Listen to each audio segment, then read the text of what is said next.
Hi everyone, it's Nikki from Petomania Stop here. I am going to do a sort of review on these sublimation puzzle blanks, which apparently I bought them at Hobby Lobby. And I tried them out yesterday and had a terrible result.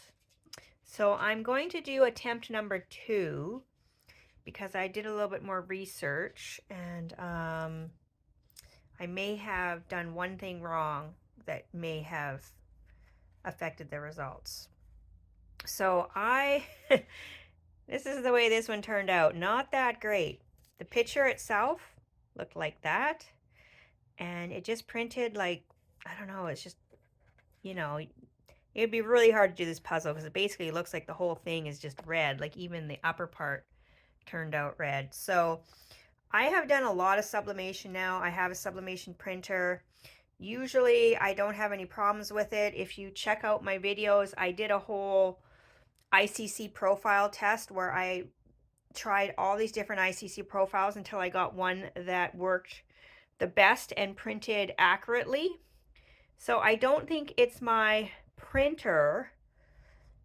So I'm going to attempt this picture now, and what I did was I lightened it slightly, hoping that might help.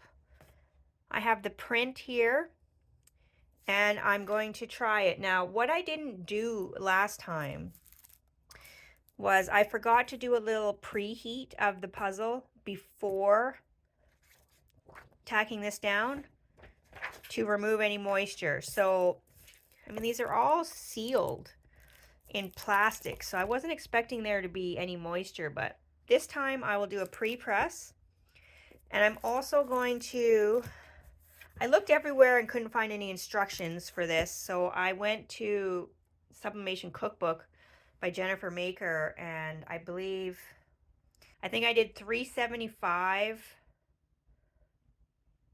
for 60 seconds. I did 60 seconds.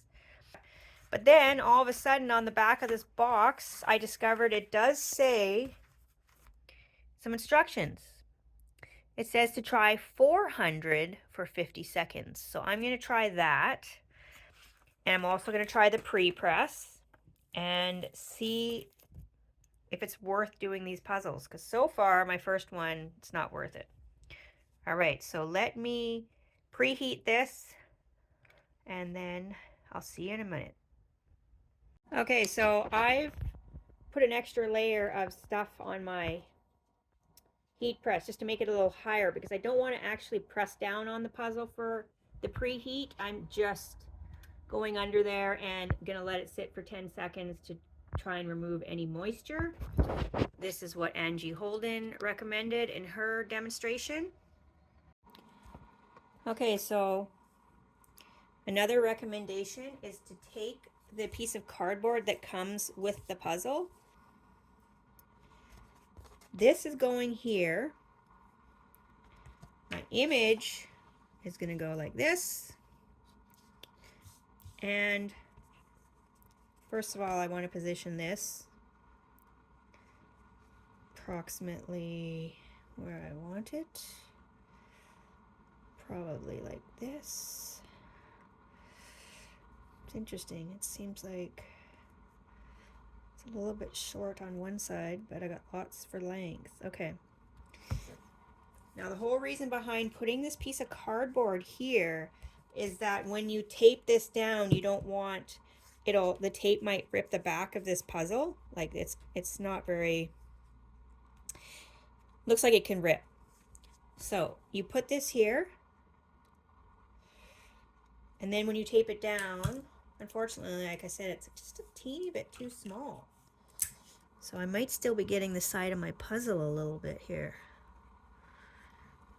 Now I shifted it a little bit. Hang on.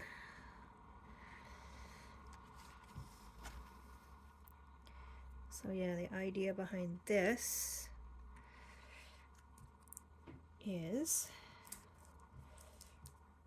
to not tape directly on the back of the puzzle.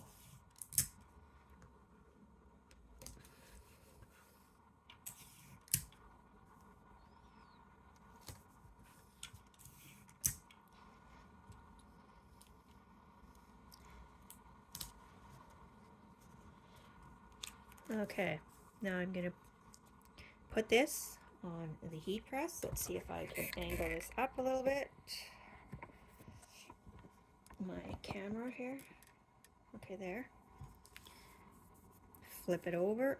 I'm gonna put a piece of cardboard down because there's probably gonna be quite a bit of blowout here.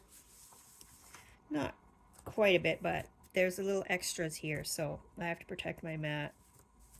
And if you notice, I am using a nice hard foam mat. I replaced it from the mat that came with my machine.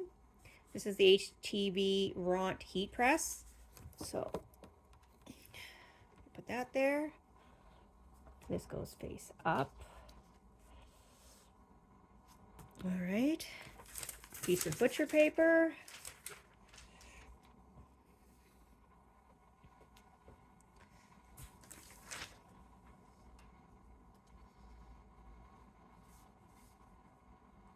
All right, now let's do this for what it said on the box, which was 400 for 50 seconds.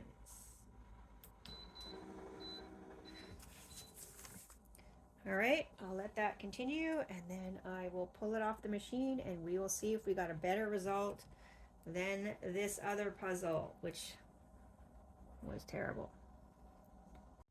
Okay, I did leave this on the heat press for about 10 minutes before I moved it to prevent ghosting. Now I think we're ready to check this out. And I'm glad I put paper down because there was some blowout there. And well, I'm seeing there was good release of ink, so that's good. You ready? Okay, let's see.